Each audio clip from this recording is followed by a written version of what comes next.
On dit que derrière chaque homme qui réussit se trouve une femme. Eh bien, parfois, elle est juste à côté de lui, comptant ses milliards pendant que nous comptons ce qu'il nous reste avant le jour de paix.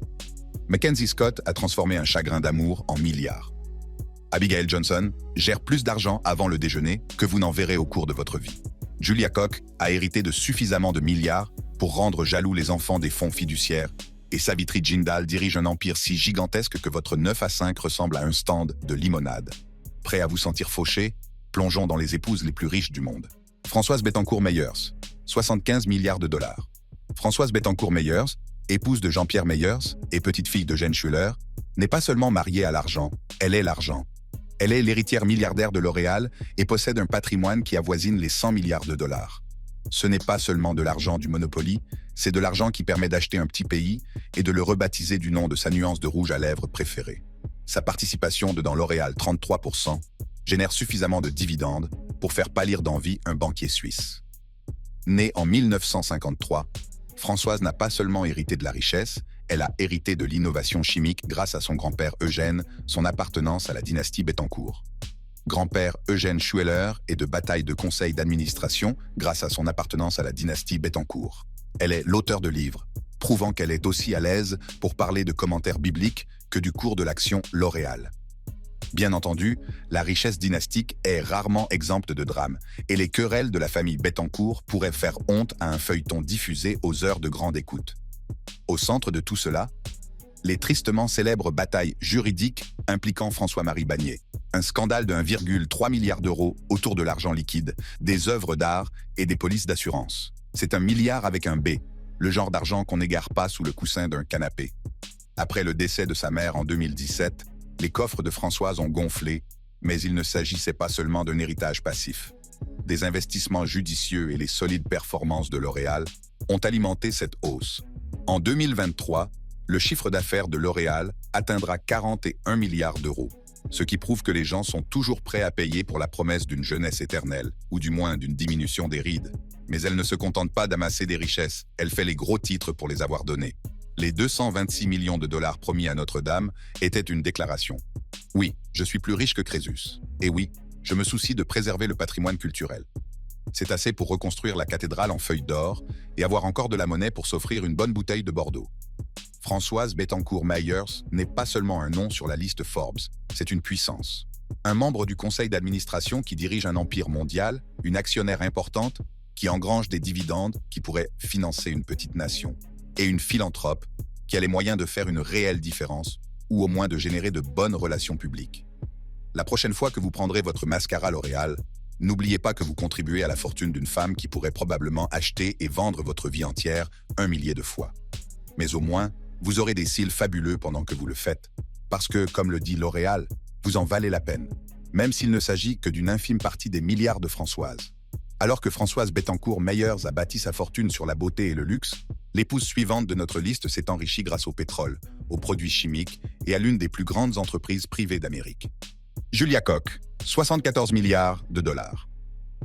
Julia Koch, veuve de feu l'industriel David Koch, prouve qu'hériter d'une fortune est aussi un travail, qu'elle accomplit avec un patrimoine avoisinant les 74 milliards de dollars. Cela la place parmi les femmes les plus riches du monde, une stratosphère financière où l'air est raréfié et où les virées shopping sont légendaires. Née Julia Fleischer. Le 12 avril 1962 à Indianola dans l'Iowa, elle n'est pas seulement une mondaine, c'est aussi un ancien mannequin, titulaire d'une licence en arts et sciences de l'Université de Central Arkansas. Avant d'hériter d'une participation de 42% dans Koch Industries, elle a travaillé pour le créateur de mode Adolfo et a même fait des essayages pour Nancy Reagan. Un vrai coup d'éclat! Julia a rencontré David à l'aveugle en 1991 et l'a épousé 5 ans plus tard. C'est une histoire classique. Une fille de l'Iowa réussit à New York, épouse un milliardaire et hérite d'un empire. Ils ont 3 enfants. Koch Industries, la source de son immense richesse, est la deuxième plus grande entreprise privée des États-Unis, avec des intérêts dans les domaines de l'énergie, des produits chimiques et de la fabrication. C'est le genre de portefeuille diversifié qui fait saliver les conseillers financiers et frémir les défenseurs de l'environnement. Depuis la mort de David en 2019, Julia joue un rôle plus important dans la philanthropie, en tant que présidente de la David H. Koch Foundation. La fondation consacre des fonds à la santé, à l'éducation et aux arts. Il s'agit d'une noble entreprise qui prouve que même les milliardaires ont un faible pour les choses qui ne peuvent être achetées directement. Selon le classement à plus de 74 milliards de dollars Forbes de février 2025, sa valeur nette est estimée. Bien que les chiffres fluctuent, sa position en tant que femme la plus riche du monde est assurée. En avril 2023, Forbes l'a classée deuxième femme la plus riche du monde, avec une fortune estimée à 59 milliards de dollars. Julia Koch est une force de la philanthropie et de la haute société. De l'essayage de robe pour une première dame à la gestion d'une fortune de plusieurs milliards de dollars, elle a suivi une trajectoire qui rendrait Cendrillon jalouse. Alors que Julia Koch a bâti son héritage grâce à l'industrie et à la philanthropie, Jacqueline Mars prouve que parfois, les fortunes les plus douces sont enveloppées de chocolat et de caramel. Jacqueline Mars, 42,5 milliards de dollars.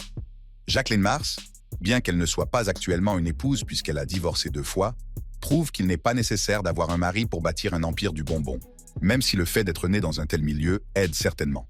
En tant qu'héritière de la fortune de Mars, Inc., elle dispose d'une valeur nette réelle de 42,4 milliards de dollars.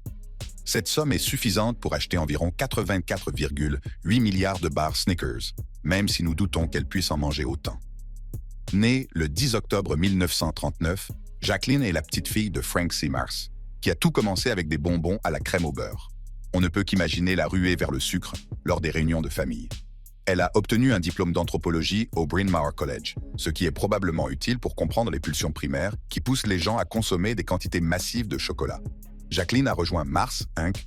en 1982 en tant que présidente du groupe des produits alimentaires, un rôle qui a probablement impliqué beaucoup de tests de goût et de décisions stratégiques sur le rapport parfait entre les cacahuètes et le chocolat.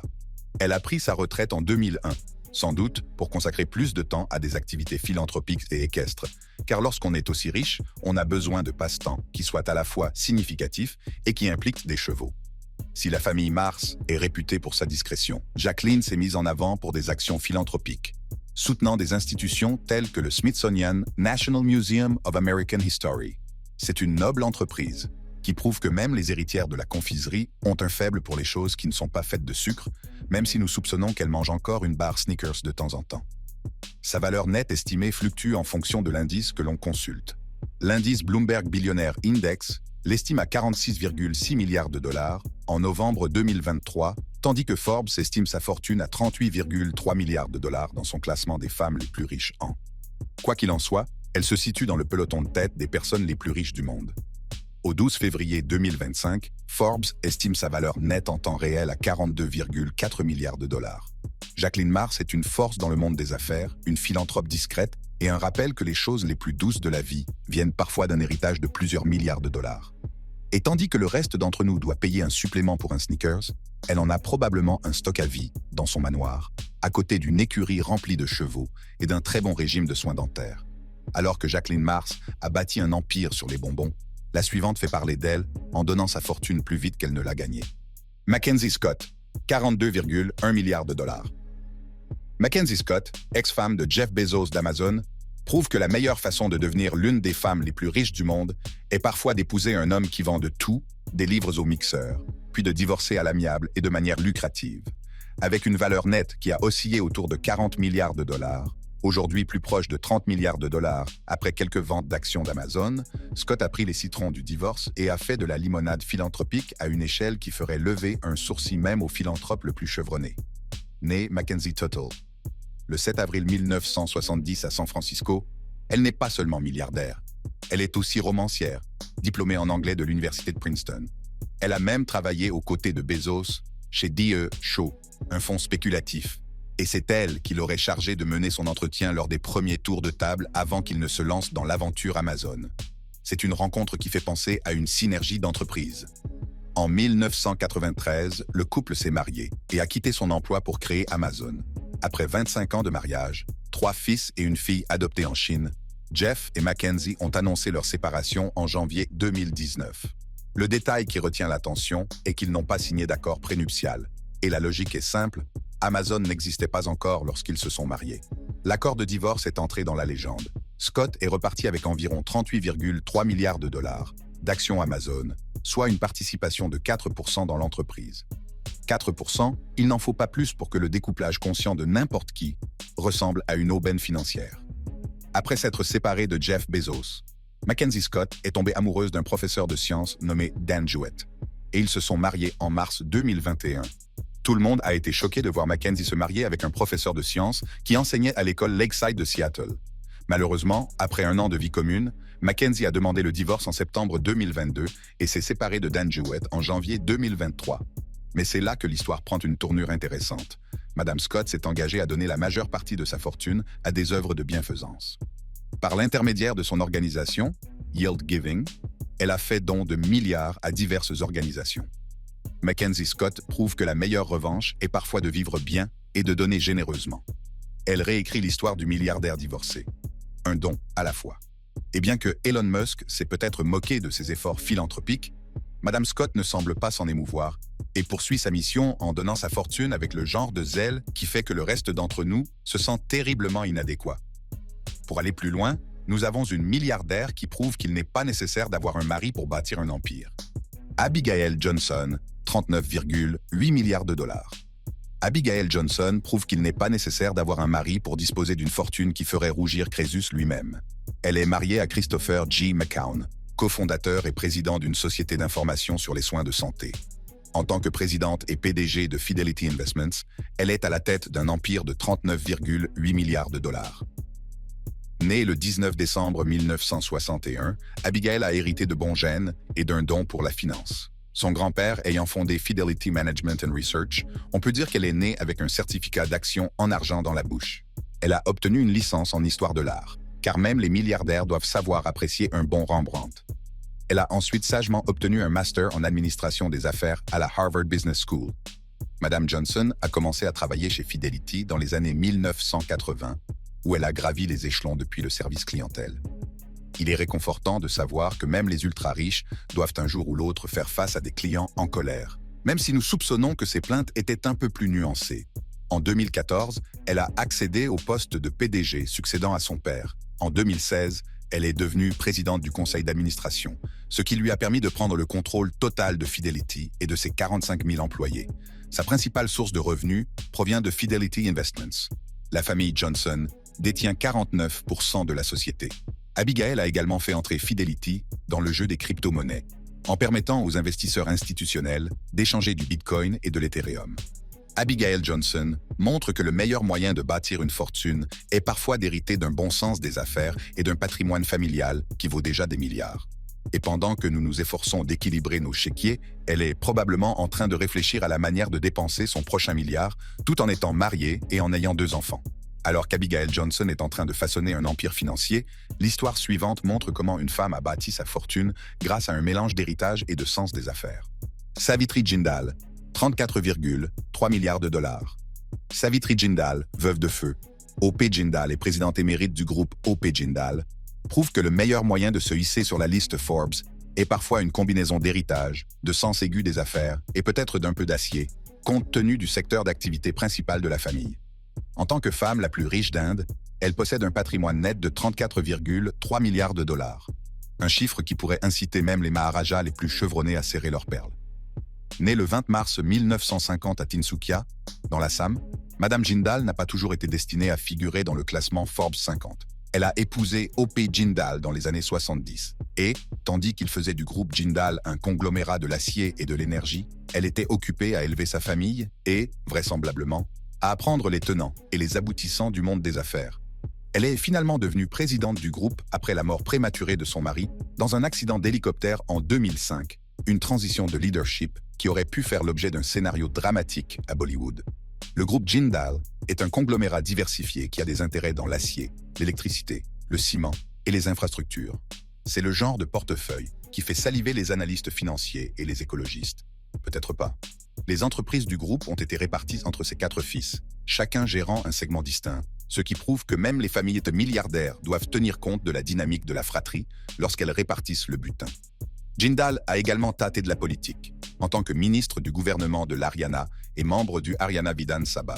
Elle a même perdu son siège lors des élections de 2014, une expérience humiliante qui prouve que même les milliardaires ne sont pas à l'abri des caprices de l'électorat. Bien qu'elle soit la femme la plus riche d'Inde, Madame Jindal partage également la vedette avec d'autres titans de la finance, comme l'héritière de L'Oréal, Françoise Bettencourt Myers, et Alice Walton de Walmart. C'est le genre d'entreprise dont on se demande à quoi ressemblent les discussions de leur club de lecture. Qu'elle navigue dans les méandres de l'industrie sidérurgique ou dans les eaux troubles de la politique indienne, Savitri Jindal est une force avec laquelle il faut compter. Elle est également présidente du Maharaja Agrasen Medical College, à Agroha. Elle prouve que même après avoir hérité d'une immense fortune, il y a encore beaucoup de place pour l'ambition, l'influence et peut-être même un peu de reconnaissance bien méritée.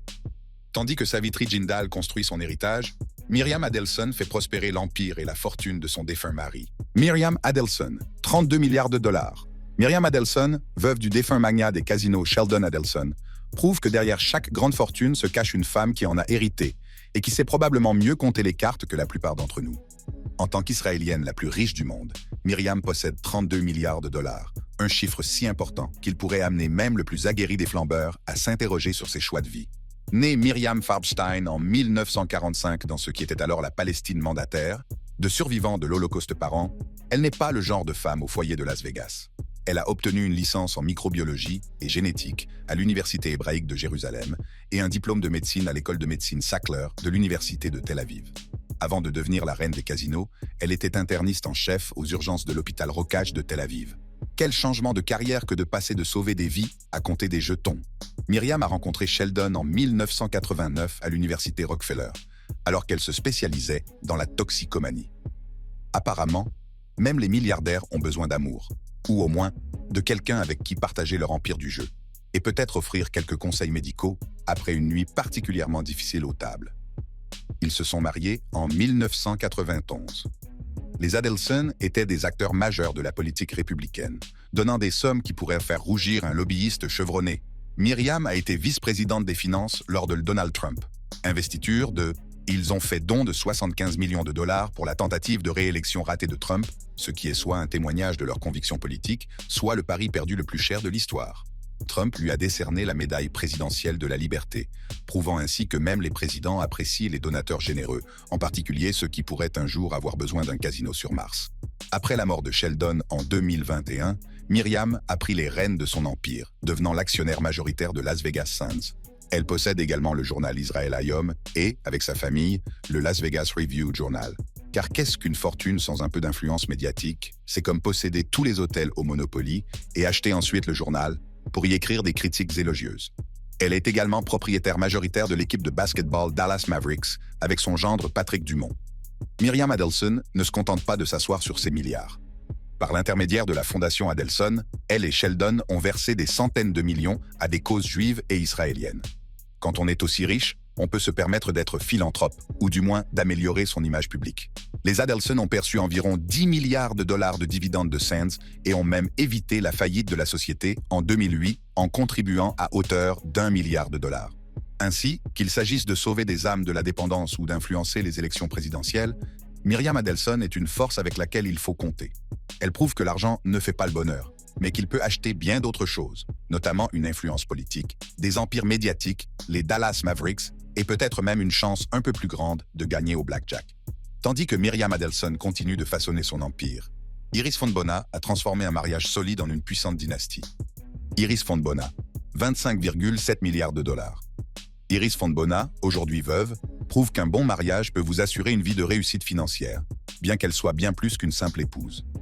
En tant que matriarche de la famille Luxic et contrôleuse d'un empire chilien, elle dispose d'une fortune estimée à environ 25,7 milliards de dollars.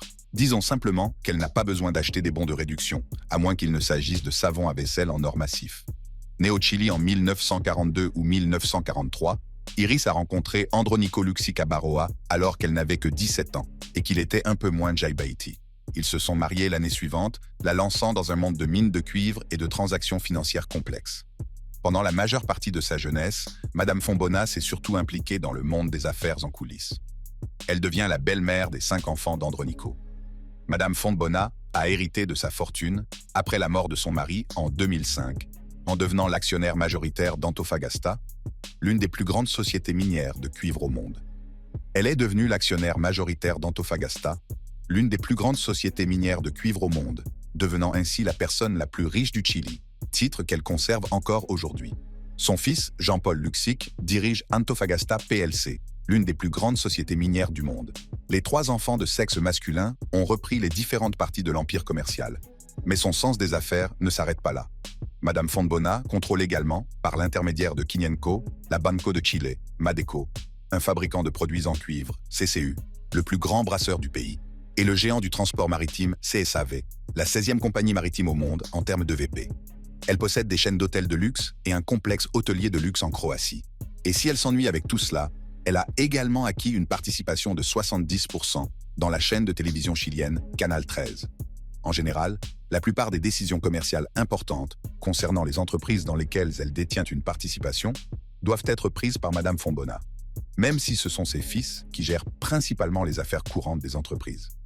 Malgré sa richesse et son pouvoir considérable, Madame Fontbona reste relativement discrète et n'accorde que rarement des interviews.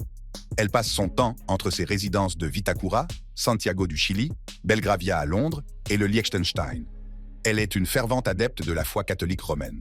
Fontbona a apporté d'importantes contributions à la philanthropie au Chili, notamment des dons records ou qui vient en aide aux enfants souffrant de handicap physique.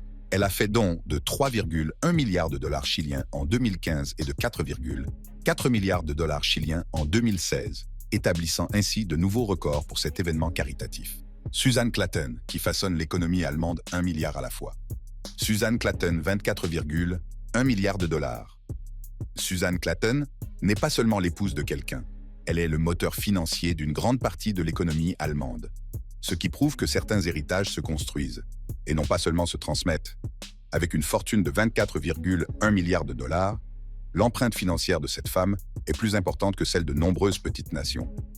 Bien que les estimations diffèrent légèrement d'une source à l'autre, son rang de femme la plus riche d'Allemagne reste incontesté. Née Susanne Hanna Ursula. Quand le 28 avril 1962, elle fait partie de la famille royale de l'automobile. Son père, Herbert, a sauvé BMW de la faillite et l'a transformée en la puissance mondiale que nous connaissons aujourd'hui. Imaginez que l'histoire de votre famille soit en fait celle d'un super-héros d'entreprise. Mais Madame Klatten ne se contente pas de profiter de la richesse héritée. C'est une femme d'affaires à part entière, titulaire d'un diplôme en finance d'entreprise et d'un MBA de l'IMD Business School de Lausanne.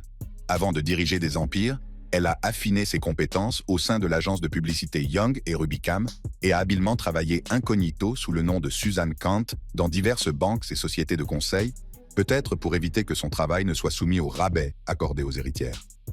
Ses principales sources de richesse sont ses participations considérables dans BMW, dont elle détient environ 21,7% des actions ordinaires, et dans le géant de la chimie Altana. Elle a joué un rôle essentiel dans la transformation d'Altana en un acteur de classe mondiale et a fini par acquérir la majorité de ses actions. Outre les voitures et les produits chimiques, Madame Klatten détient également des parts dans le fabricant de graphite SGL Carbon, dans la société de sécurité des cartes de crédit Entrust Datacard et dans le développeur de turbines Nordex, ce qui témoigne d'un portefeuille aussi diversifié que lucratif. Les réalisations de Suzanne ne sont pas passées inaperçues. Elle a reçu l'ordre du Bavarois Méritin 2007. Elle a également été nommée sénateur honoraire de l'Université technique de Munich en 2004 et a reçu un diplôme honorifique de l'Université de Buckingham en 2022. En 2017, elle a reçu 504 millions d'euros pour ses 20,9% d'actions. Malgré son profil public, Madame Klatten tient à sa vie privée. Sa vie n'a pas été exempte de drames, notamment une tentative de chantage très médiatisée en 2007. Suzanne Klatten est une force puissante dans le monde des affaires. Elle nous rappelle que l'intelligence, la détermination et des bases solides peuvent ouvrir la voie à un succès sans précédent. Alors que beaucoup rêvent de gagner à la loterie, elle incarne une réalité où la richesse héritée n'est que la ligne de départ, pas la ligne d'arrivée. Après Suzanne, c'est au tour de la reine Rania Al Abdullah, dont l'influence royale s'étend bien au-delà du palais, de prendre la parole. Rania Al Abdullah, 750 millions de dollars. La reine Rania Al Abdullah, épouse du roi Abdullah II de Jordanie, prouve que la royauté est une activité lucrative, même si elle ne l'est peut-être pas autant que certains titres le suggèrent, à moins que votre activité secondaire ne consiste à transformer le sable en or. Alors que certaines sources lui attribuent une valeur nette combinée de 750 millions de dollars avec son mari, d'autres rapports estiment sa fortune personnelle à environ 35 millions de dollars. Disons simplement qu'elle est à l'aise. Même si elle ne finance pas personnellement le PIB de la Jordanie, au moins elle n'aura pas à découper des coupons de réduction de sitôt. Née le 31 août 1970 au Koweït de parents palestiniens, Rania Al-Yassine n'est pas seulement un joli visage coiffé d'un diadème. C'est une princesse férue de technologie qui sait se servir d'une feuille de calcul. Avant d'épouser un membre de la famille royale, elle a travaillé dans le domaine du marketing à la Citibank, puis chez Apple à Amman.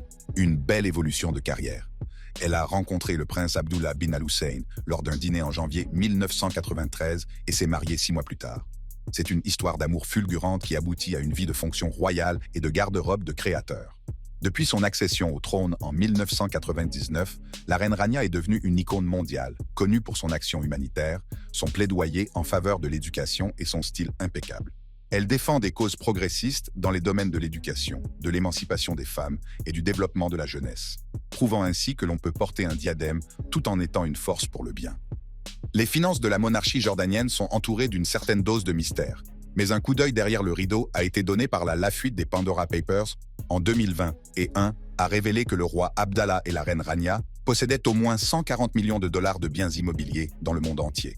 Cela comprend 3 propriétés en bord de mer à Malibu, en Californie, ainsi que des propriétés à Londres, Ascot et Washington, D.C., parce que même les membres de la famille royale ont besoin d'1 ou 3 maisons de vacances pour échapper aux rigueurs de la vie royale.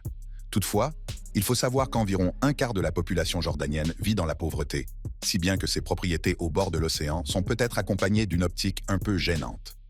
Elle a reçu de nombreuses récompenses, notamment un Life Achievement Award de l'International Osteoporosis Foundation, parce que des os solides sont essentiels pour porter de lourds bijoux. En 2008, elle a reçu le tout premier YouTube Visionary Award, prouvant ainsi qu'elle était à l'avant-garde avant même que TikTok ne soit un clin d'œil de Zuckerberg.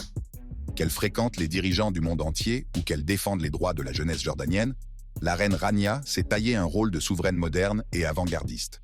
Et si le montant exact de sa fortune personnelle peut faire l'objet de débats, une chose est sûre, elle mène une vie dont la plupart d'entre nous ne peuvent que rêver, tout en essayant de rendre le monde un peu meilleur. Et si ce n'est pas une combinaison gagnante, qu'est-ce que c'est? Enfin, nous avons la reine Saleha, dont la vie royale est un spectacle éblouissant de richesse et de pouvoir. La reine Saleha. La reine Saleha, épouse du sultan Hassan al-Bolkiah de Brunei, n'est pas seulement mariée à la royauté, elle est pratiquement la royauté incarnée, nageant dans une mer de bijoux et présidant à un style de vie qui fait passer la richesse pour un euphémisme signifiant un peu confortable. Bien qu'il soit plus difficile de déterminer son patrimoine personnel que de faire tenir un diadème en équilibre sur un monocycle, son accès à la fortune du sultan, estimé à 30 milliards de dollars, lui assure une vie d'un luxe inégalé. Née Pengiran Anak Saleha. Le 27 mars 1946, elle est la cousine germaine du sultan, ce qui prouve qu'à Brunei, le maintien de la famille est plus qu'une simple suggestion. Lorsque son mari est devenu sultan, elle est devenue Raja Isteri, reine consort, succédant ainsi à sa belle-mère. Vivant à Istana Nurul Iman, le palais du sultan, Saleha bénéficie des avantages d'une résidence qui compte 1788 chambres, 257 salles de bain et une salle de banquet qui pourrait accueillir confortablement une petite nation. Le palais lui-même est estimé à 1,4 milliard de dollars, orné d'or, de marbre et de suffisamment de lustre pour faire rougir Liberace. Le palais peut accueillir 1500 personnes dans sa mosquée, possède une écurie pour 200 poneys de polo et même un tableau de Renoir que le sultan a acheté pour 70 millions de dollars dans les années 1980. Lorsque ses amis ont estimé que la maison était trop exagérée, il en a simplement construit une autre. Les dépenses somptuaires du sultan, dont une collection de plus de 7000 véhicules de luxe, dont 600 Rolls-Royce, est légendaire, la reine Saleha conserve une dignité tranquille, même si son dressing est probablement plus grand que celui de la plupart des appartements. La polygamie étant autorisée au Brunei, Saleha reste la reine consort. Mais il n'y a pas que les diadèmes et les goûters. La reine Saleha est connue pour son engagement dans des causes caritatives, en particulier celles liées au bien-être des femmes et des enfants. Elle est également connue pour ses investissements stratégiques. Même si nous ne connaîtrons jamais l'étendue exacte de la fortune personnelle de la reine Saleha, on peut dire qu'elle s'en sort bien. Elle incarne une vie de luxe inimaginable, équilibrée par un sens des responsabilités royales. Et tant que le pétrole de Brunei continuera à couler, le règne d'élégance de la reine Saleha ne risque pas de subir de coupes budgétaires de sitôt. Il s'agit des épouses les plus riches du monde. Merci de nous avoir écoutés. Si vous appréciez notre contenu, nos nouvelles vidéos sont à portée de clic.